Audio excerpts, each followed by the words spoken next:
The area that we're talking about is the bulge or salient that the Ukrainians achieved. They attacked into Russia and secured about 1,300 square kilometres of territory last summer. Since that time, however, the Russians have been very heavily counter-attacking, and I would say at least a third of that territory has been recaptured, particularly from the north. What we've seen with this recent counterattack is the Ukrainians attempting to extend their territory, and rather than attack the Russians front on, where the Russians have been counterattacking, it appears that they're going east and trying to expand the salient to the east. This is a really important effort, as your previous story talked about, to establish, if you like, the momentum or the high ground when negotiations commence soon after Mr. Trump takes power. And so what is Kyiv saying? How has Moscow responded to this? Essentially, where is the information coming from at this point?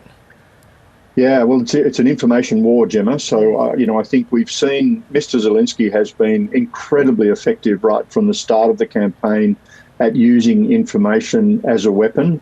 And I think we will study the performance of the Ukrainian leadership in controlling the narrative in this fight, for many years to come. Russians have been less effective, but more recently we've seen them using social media channels of their own, and we're picking up most of the reports about the early stages of this attack actually from the Russian social media posts.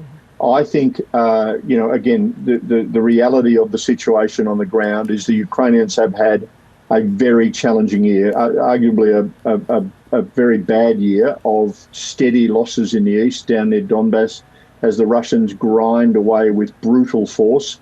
For example, they're using about 8 artillery rounds for every 1 round that the Ukrainians have access to.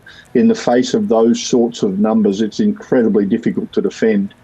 Now, Mr. Zelensky has made the decision that rather than reinforce those very tired troops who are holding the Russians out in the east, to create his own offensive, that is to gather fresh troops, and we think probably fresh Western equipment, for one last counterattack.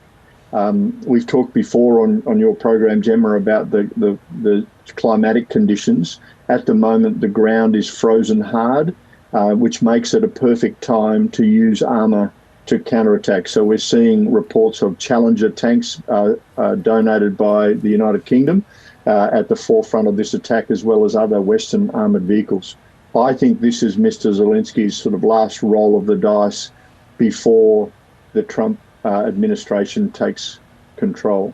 So you think this is as far as this offensive can go in the Kursk region? Look, I'd never underestimate the Ukrainians. I think they will make gains, but this is not a war-winning move. We're not seeing the number of troops in this area are not sufficient to, if you like, break out and storm into Russian territory. I think the days of Ukraine having that capability are behind it. But similarly, the Russians have largely come to a stalemate as well. So we're in this incredibly brutal phase of the war, freezing cold conditions, and we all think it's heading to some sort of negotiated settlement, which of course will be a very bitter pill to swallow for the Ukrainians because, of course, the Russians still occupy about 25% of their country. Now, some pro-Russian bloggers, and you mentioned the Russian social media aspect before, they've suggested that this latest push could be part of a distraction on the part of Ukraine. Do you have any thoughts on that?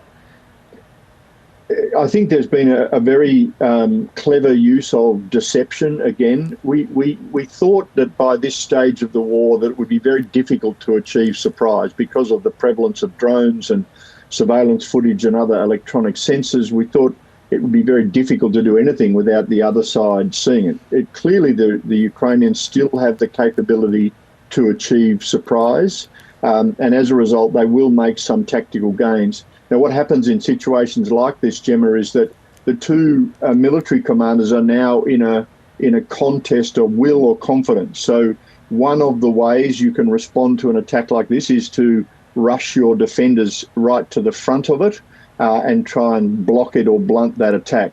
Another way is to accept some ongoing penetration in that attack but counterattack in another area. And I think for the moment, it looks like the Russians are going to continue their counterattack down on the salient from the north.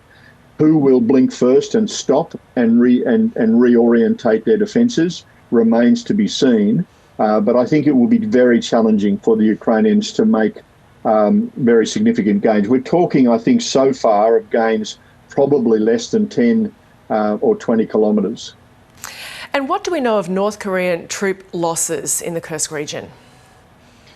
Yeah, we've seen reports from the British Ministry of Defence estimating that up to 1,000 North Koreans have been killed or wounded already.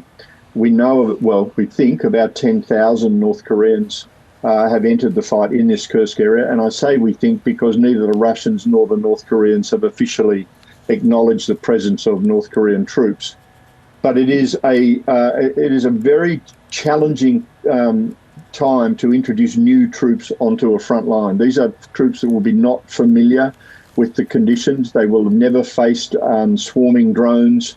They will have never faced the levels of artillery that each side are massing against each other.